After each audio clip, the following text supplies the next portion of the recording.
হাইকোর্টের রায়ের বিরুদ্ধে কোটা বিরোধী আন্দোলনের যৌক্তিকতা নেই বললেন প্রধানমন্ত্রী। সবাইকে পেনশন স্কিমে যোগ দেওয়ার আহ্বান। বাংলা ব্লকেট কর্মসূচিতে কাল শাহবাগ থেকে ফার্মগেট অবরোধের ঘোষণা কোটা বিরোধীদের। ছাত্র এবং শিক্ষক আন্দোলন পর্যবেক্ষণে সরকার বললেন কাদের। এবং বগুড়ায় রথযাত্রায় বিদ্যুৎস্পৃষ্ট হয়ে 6 জনের মৃত্যু, আহত অর্ধশত, 37 জনের অবস্থা আশঙ্কাজনক।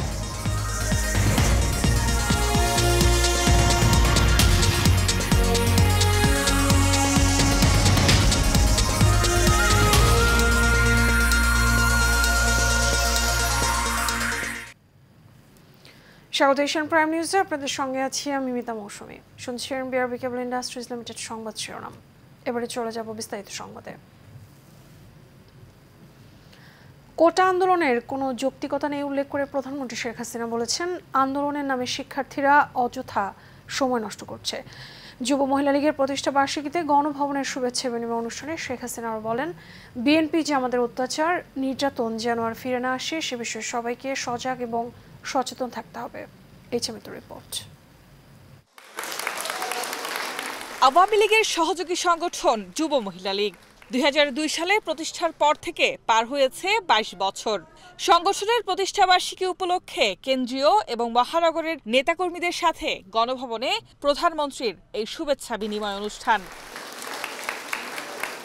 প্রতিষ্ঠাবার্ষিকীতে নিজ হাতে গড়া সংগঠন সৃষ্টির সংক্ষিপ্ত পটভূমি তুলে ধরে আওয়ামী লীগ সভাপতি শেখ হাসিনা বলেন, শুরু থেকেই দেশের মানুষের অধিকার প্রতিষ্ঠায় কাজ করছে যুব মহিলা লীগ।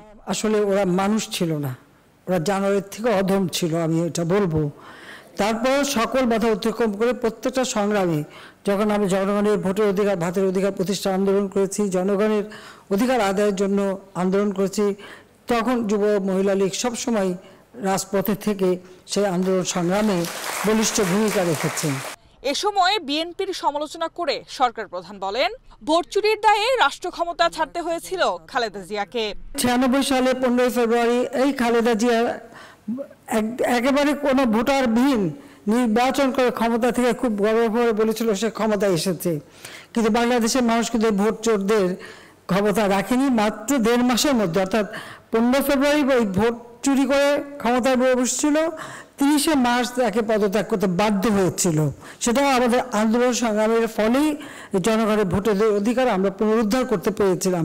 আদালতের রায়ের পর কোটা আন্দোলনের কোনো যৌক্তিকতা নেই উল্লেখ করে প্রধানমন্ত্রী আরো বলেন, শিক্ষার্থীরা পড়াশোনা না করে অযথা সময় নষ্ট করছে। হাইকোর্টের রায়, এটার বিরুদ্ধে এভাবে আন্দোলন করা এটা তো সাবজুডিস, কারণ আমরা সরকার থেকে কিন্তু এভাবে কোনো কথা বলতে পারি না, কারণ হাইকোর্ট রায় দিলে সেখানে হাইকোর্ট থেকে আবার আসতে হবে। কিন্তু আজকে আন্দোলনের নামে যেটা আবার করা হচ্ছে, পড়াশোনার সময় নষ্ট করা, এটারও কোনো যৌক্তিকতা আছে বলে আমি মনে করি না। এ সময় যুব মহিলা লীগের নেত্রীদের সর্বজনীন পেনশন স্কিমে যুক্ত হওয়ার আহ্বান জানান আওয়ামী লীগ সভাপতি প্রধানমন্ত্রী শেখ হাসিনা। এই সর্বজনীন পেনশন স্কিমে যুক্ত হতে পারো, যুক্ত হতে পারো নিজেদের একটা ভবিষ্যতে। এই যে মিতু, এশিয়ান টেলিভিশন। চলমান 4 দফা দাবিতে কোটা সংস্কার আন্দোলনকে 1 দফা দাবিতে নামিয়ে এনে ফের সারা দেশে ব্লকেট কর্মসূচি ঘোষণা করেছেন সাধারণ শিক্ষার্থীদের প্ল্যাটফর্ম বৈষম্য বিরোধী ছাত্র আন্দোলনের নেতারা। রোববার রাত 8টায় শাহবাগে অবরোধ কর্মসূচি শেষে নতুন এই কর্মসূচি ঘোষণা করেন আন্দোলনের অন্যতম সমন্বয়ক নাহিদ ইসলাম। তিনি বলেন, সোমবার বিকেল 3:30টায় ঢাকা বিশ্ববিদ্যালয়ের কেন্দ্রীয় লাইব্রেরির সামনে থেকে মূল ব্লকেট আন্দোলন শুরু হবে। পরে শাহবাগ থেকে ফার্মগেট পর্যন্ত অবরোধ করা হবে। এর আগে ব্লকেট কর্মসূচির অংশ হিসেবে বেলা 3:15টার দিকে ঢাকা বিশ্ববিদ্যালয় গ্রন্থাগারের সামনে থেকে মিছিল শুরু করেন আন্দোলনরত শিক্ষার্থীরা। মিছিল নিয়ে বিকেল 4:45টার দিকে তারা শাহবাগ মোড় অবরোধ করলে রাজধানীর গুরুত্বপূর্ণ এই মোড় দিয়ে সব ধরনের যান চলাচল বন্ধ হয়ে যায়।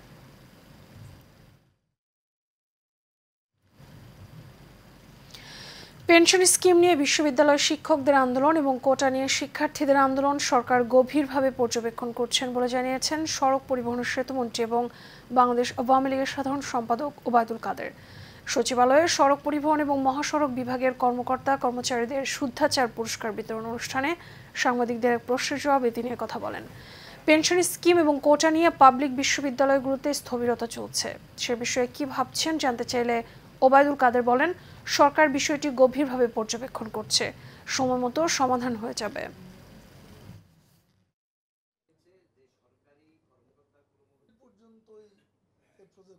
এটা এখন আদালতের ইখতিয়ার। শিক্ষার্থীরা যে বিষয় আন্দোলন করছে এই সিদ্ধান্ত তো সরকারেরই ছিল, চলমান। আমরা তো এই সিদ্ধান্ত দিয়েছে আদালত। তারপর আমরা আমাদের দেশের ব্যাপার, শিক্ষা প্রতিষ্ঠান, আমরা পরিস্থিতি পর্যবেক্ষণ করছি। বগুড়ায় হিন্দু ধর্মাবলম্বীদের রথযাত্রায় বিদ্যুৎ স্পৃষ্ট হয়ে 6 জনের মৃত্যু হয়েছে। এ সময় আহত হয়েছেন আরও অর্ধশত। আহতদের মধ্যে 37 জনের অবস্থা আশঙ্কাজনক। বিকেল 5:15টার দিকে বগুড়া শহরের সেউজকারী আমতলী মোড় এলাকায় এই দুর্ঘটনা ঘটে। বিষয়টি নিশ্চিত করে বগুড়া অতিরিক্ত পুলিশ সুপার মোহাম্মদ স্নিগ্ধ আক্তার এবং তিনি জানান, এই ঘটনায় এখন পর্যন্ত 5 জন মারা গেছেন। এর মধ্যে 3 জন নারী এবং 2 জন পুরুষ। জানা গেছে, সেউজকারী ইস্কন মন্দির থেকে রথযাত্রাটি বিকেল 5টায় বের হয়। পথিমধ্যে সেউজকারী আমতলা মোড় এলাকায় পৌঁছলে রথের গম্বুজটি রাস্তার উপরে থাকা হাই ভোল্টেজের বৈদ্যুতিক তারের সংস্পর্শে আসে। রথের গম্বুজটি স্টিলের হওয়ায় বৈদ্যুতিক তারের সংস্পর্শে আসার সঙ্গে সঙ্গে তারে আগুন লেগে যায়। এ সময় রথে থাকা এবং আশেপাশে অন্তত 25 জন আহত হন। পরে বগুড়া শহীদ জিয়াউর রহমান মেডিকেল কলেজ হাসপাতালে নিয়ে যাওয়ার পর 5 জন মারা যান। বঙ্গবন্ধু সৈনিক লীগের সম্মান এবং মর্যাদা ধরে রেখে স্মার্ট বাংলাদেশ বিনির্মাণে নেতাকর্মীদের ঐক্যবদ্ধ থাকার আহ্বান জানিয়েছেন ঢাকা 20 আসনের সংসদ সদস্য বেনজির আহমেদ। ঢাকা জেলা বঙ্গবন্ধু সৈনিক লীগের ত্রিবার্ষিক পূর্ণাঙ্গ কমিটির সভাপতি কামরুজ্জামান এবং সাধারণ সম্পাদক কামাল হোসেনের পরিচিতি সভায় প্রধান অতিথির বক্তব্যে তিনি এ আহ্বান জানান। এ সময় বঙ্গবন্ধু সৈনিক লীগের সভাপতি বীর মুক্তিযোদ্ধা আলহাজ হারুন রশিদ সিয়াপি বলেন, উন্নয়নের ধারা অব্যাহত রাখতে প্রধানমন্ত্রী শেখ হাসিনাকে 2041 সাল পর্যন্ত ক্ষমতায় রাখতে হবে। বিস্তারিত মন্ডল নামের রিপোর্টে। বঙ্গবন্ধু সৈনিক লীগ আওয়ামী লীগের সহযোগী সংগঠন হিসাবে স্মার্ট বাংলাদেশ গড়তে মাননীয় প্রধানমন্ত্রীর হাতকে আরও শক্তিশালী করতেই সাভারে বঙ্গবন্ধু সৈনিক লীগের এই পরিচিতি সভার আয়োজন করা হয়। এ সময় সাভার 19 আসনের সংসদ সদস্য সাইফুল ইসলাম সহ সাভার উপজেলা পরিষদের চেয়ারম্যান মঞ্জুরুল আলম রাজীব বঙ্গবন্ধু সৈনিক লীগের নেতাকর্মীদের স্বচ্ছতার সহিত সংগঠন এগিয়ে নেওয়ার আহ্বান জানান। ওনার নামের প্রতি সারা বাংলাদেশের মানুষ নয়, শুধু সারা বিশ্বের মানুষদের সম্মান দেখায়, যে সম্মান প্রদর্শন করে। আমরা আশা করি আপনারা ঢাকা জেলার সৈনিক লীগ কোনোভাবেই যেন তার ব্যত্যয় না ঘটে। বাংলাদেশ যাতে এগিয়ে যেতে না পারে এই জন্য দেশি বিদেশি অর্থায়নের ষড়যন্ত্র হচ্ছে। এ ব্যাপারে আপনারা সচেতন থাকবেন, সতর্ক থাকবেন।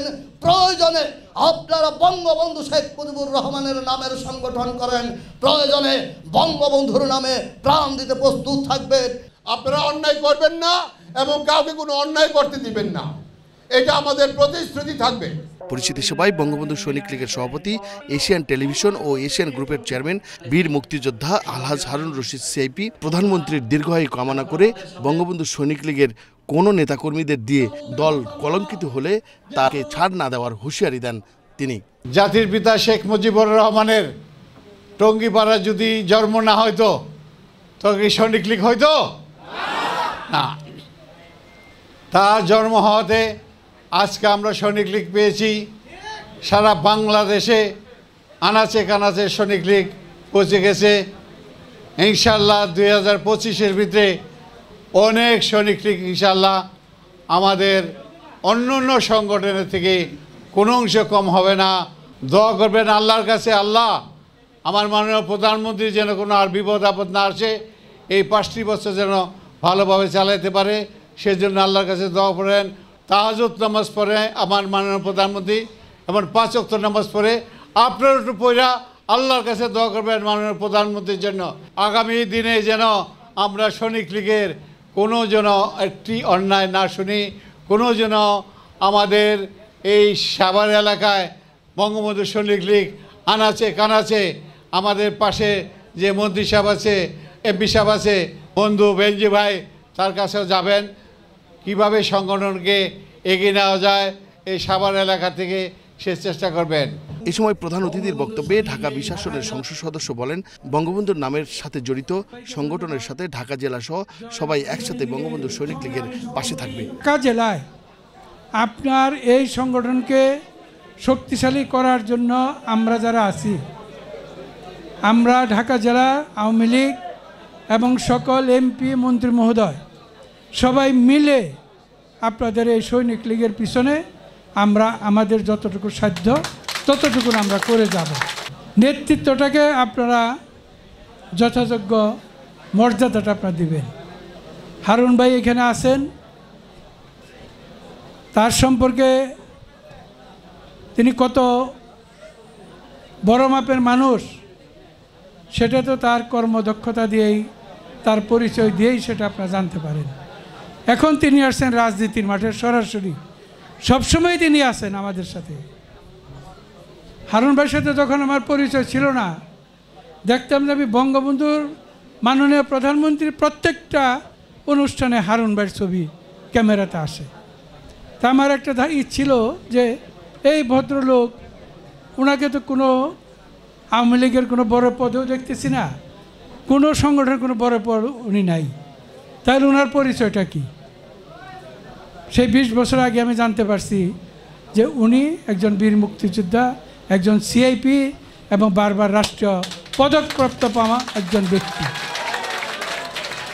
কাজে তার মতো লোককে আপনারা পেয়েছেন, যিনি বঙ্গবন্ধুর ডাকে মুক্তিযুদ্ধ করেছেন।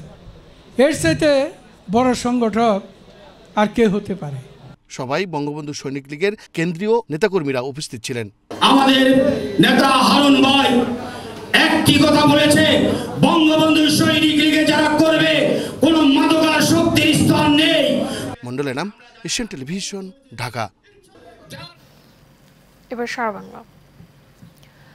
মুন্সিগঞ্জে বিদ্যালয় ম্যানেজিং কমিটির নির্বাচন কেন্দ্রিক দ্বন্দ্বের জের ধরে টঙ্গীবাড়ি উপজেলার পাঁচগাঁও ইউনিয়ন পরিষদের চেয়ারম্যান সুমন হালদারকে গুলি করে হত্যা করেছে প্রতিপক্ষ। দুপুর 1টার দিকে ইউনিয়নের পাঁচগাঁও আলহাজ ওয়াহিদ আলী উচ্চ বিদ্যালয়ে এই ঘটনা ঘটে। পুলিশ জানায় সকাল 10টা থেকে পাঁচগাঁও ওয়াহিদ আলী উচ্চ বিদ্যালয়ের ব্যবস্থাপনা কমিটির নির্বাচন চলছিল। এতে ইউপি চেয়ারম্যান সুমন 9 ভোট পেয়ে বিজয়ী সভাপতি প্রার্থী দেওয়ান মনিরুজ্জামানের পক্ষে অবস্থান নেয়। এতে অপর প্রার্থী মিলনের সমর্থক নূর মোহাম্মদ ক্ষিপ্ত হয়ে ইউপি চেয়ারম্যান সুমনের সাথে ধস্তাধস্তি করে।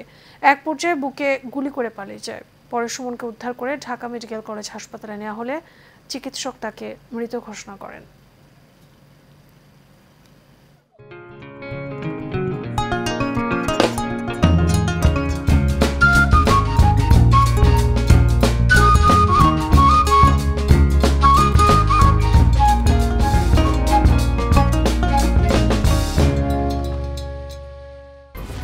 এক্সপার্ট B500 CWR স্বাধীনতার সুবর্ণ জয়ন্তীতে নতুন বাংলাদেশ গড়ার প্রত্যয় HM স্টিল B500 CWR।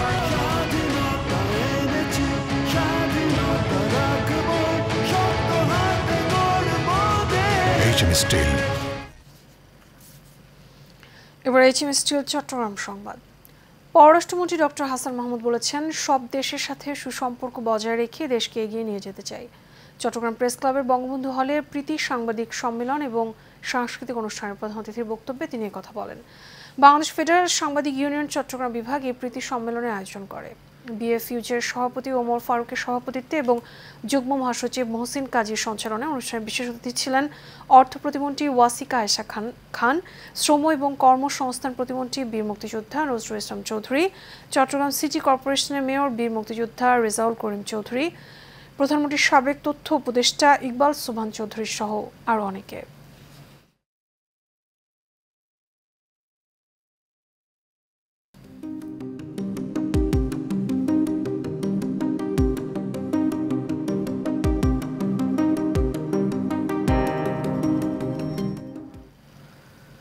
সাম্প্রতিক বন্যায় দেশের বেশ কয়েকটি অঞ্চল প্লাবিত হওয়ায় সেখানকার জনজীবন বিপর্যয়ের মুখে পড়েছে। এলাকাগুলোতে বন্যা এবং বন্যা পরবর্তী সময়ে নানা ধরনের রোগবালাই দেখা দিয়েছে। এর মধ্যে পানি এবং কীটপতঙ্গবাহিত রোগের প্রাদুর্ভাবই বেশি। রফিকুল ইসলাম ররির রিপোর্টে দেখুন বিস্তারিত। বন্যার ফলে চরম ভোগান্তিতে থাকা মানুষের নিরাপদ আশ্রয়ে খাবার ও বিশুদ্ধ পানি নিয়ে দুশ্চিন্তার অন্ত নেই। বন্যায় ময়লা আবর্জনা, মানুষ ও পশু পাখির মলমূত্র এবং পয় নিষ্কাশনের ব্যবস্থা একাকার হয়ে জীবাণু পানিতে মিশে ছড়িয়ে পড়ে, ফলে বিস্তার বেড়ে যায় নানা সংক্রামক ব্যাধির। বাংলাদেশের উত্তরাঞ্চল এবং সিলেট, সুনামগঞ্জ ওই জেলাগুলিতে অনেক বেশি বন্যা উপদ্রুত, এবং এই বন্যা যে জিনিসটা হয় মানে পানি আসে, তো পানি আসলে ঘর বাড়ি ডুবে যায় এবং মানুষরা আশ্রয় কেন্দ্রে যান। তো আমরা দেখি বন্যার পরবর্তী পরে যে বন্যার পানি নামতে থাকে, মানুষও ধীরে ধীরে বাড়ি ঘরে যায়। তো কাদা পানি থাকে, কাদা পানি পারানোর পরে দেখি যাদের একজিমা ছিল, যাদের সোরিয়াসিস ছিল, তাদের বিভিন্ন রোগশোক ছিল, ছত্রাক ছিল, এগুলি বাড়তে থাকে। যেমন খুশপাচড়া, চুলকানো, অনেকে আঙ্গুলের ফাঁকে, গায়ে, শরীরের ভাঁজে চুলকায়, এই চুলকানো এটা অনেক দেখা দেয়। আবার দেখা যাচ্ছে ছত্রাক যাদের ছিল এটাও বাড়ে। তো যে চর্মরোগ ছিল তা বাড়ে। তাহলে একজনে যখন স্ক্যাবিস হয় দেখা গেলে ঘরের সবাই হয়েছে, তো ওখানে ঘর বলতে তো একটা পরিবার না, অনেকগুলি পরিবার থাকে। তো সকল পরিবারে দেখা গেল খুশপাচড়া থাকে। তো আমরা অনেক রোগী এই বন্যার পরবর্তী পাই। কারণ এই যে কাদামাটিতে যে পয় নিষ্কাশন, বিভিন্ন রকম খনিজ পদার্থ থাকে কাদামাটি থাকে, তার থেকে রোগগুলি বাড়ে। এই সময় ব্যাকটেরিয়াল জ্বর, ডায়রিয়া, কলেরা, ছত্রাক ঘটিত প্রভৃতি চর্মরোগ, বুকের প্রদাহ এবং মশাবাহিত রোগের খুব বেশি প্রকোপ দেখা যায়। এখন এটাতে পরিত্রাণ উপায় হলো সবাই পরিষ্কার পরিচ্ছন্ন থাকার চেষ্টা করবেন। একজনের রোগ হইলে যার যার রোগে সবাই চিকিৎসা করবেন, বাকিরা পরিষ্কার পরিচ্ছন্ন থাকবেন এবং আলাদা থাকবেন, যেন পাশাপাশি এসে এই রোগটা না ছড়ায়। আর যদি কাদামাটি লাগলো, পানি লাগলো, সেগুলি পরিষ্কার ধুয়ে ফেলেন পরিষ্কার পানি দিয়ে যেটুকু সম্ভব। তো এখানে বলা হয় যে prevention is better then cure. যদি সবাই একটু সচেতন থাকেন, সচেতন হলে কিন্তু এই চর্মরোগ থেকে, বন্যার পরবর্তী চর্মরোগ থেকে রক্ষা পাওয়া যায় এবং পরবর্তী চর্মরোগকে পরে একজিমা হয় এবং অনেক দিন ভুগতে থাকেন। তাই আমরা যদি এখানে দেখা যাচ্ছে আমরা নিজেকে রক্ষা করার জন্য পরিষ্কার পরিচ্ছন্ন থাকি, চর্মরোগটা হবে না এবং ভবিষ্যতে চর্মরোগ থেকে নিজেকে রক্ষা করতে পারবে। বন্যা পরবর্তী সময়ে রোগবালাই প্রতিরোধের মাধ্যমে সকল প্রতিকূল পরিবেশ মোকাবিলা করে সুস্থ থাকতে হবে। পানি নেমে যাওয়ার সাথে সাথে সব জায়গা পরিষ্কার পরিচ্ছন্ন এবং জীবাণুমুক্ত করতে হবে। Sheikh Fahim, Asian television. এর সাথে শেষ করবো এশিয়ান প্রাইম নিউজ। তার আগে বিআরবি কেবল ইন্ডাস্ট্রিজ লিমিটেড সংবাদ শিরোনামগুলো জানাবো আরও একবার।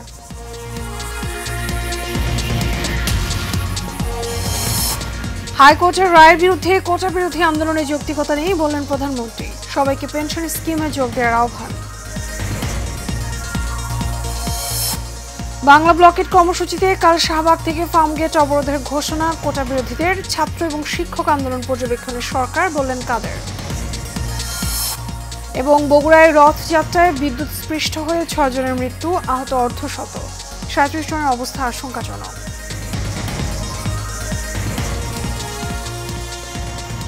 এশিয়ান প্রাইম নিউজের পর্যন্ত আমাদের পরবর্তী সংবাদ দেখার আমন্ত্রণ রইল। এখন সাথে থাকার জন্য ধন্যবাদ সবাইকে।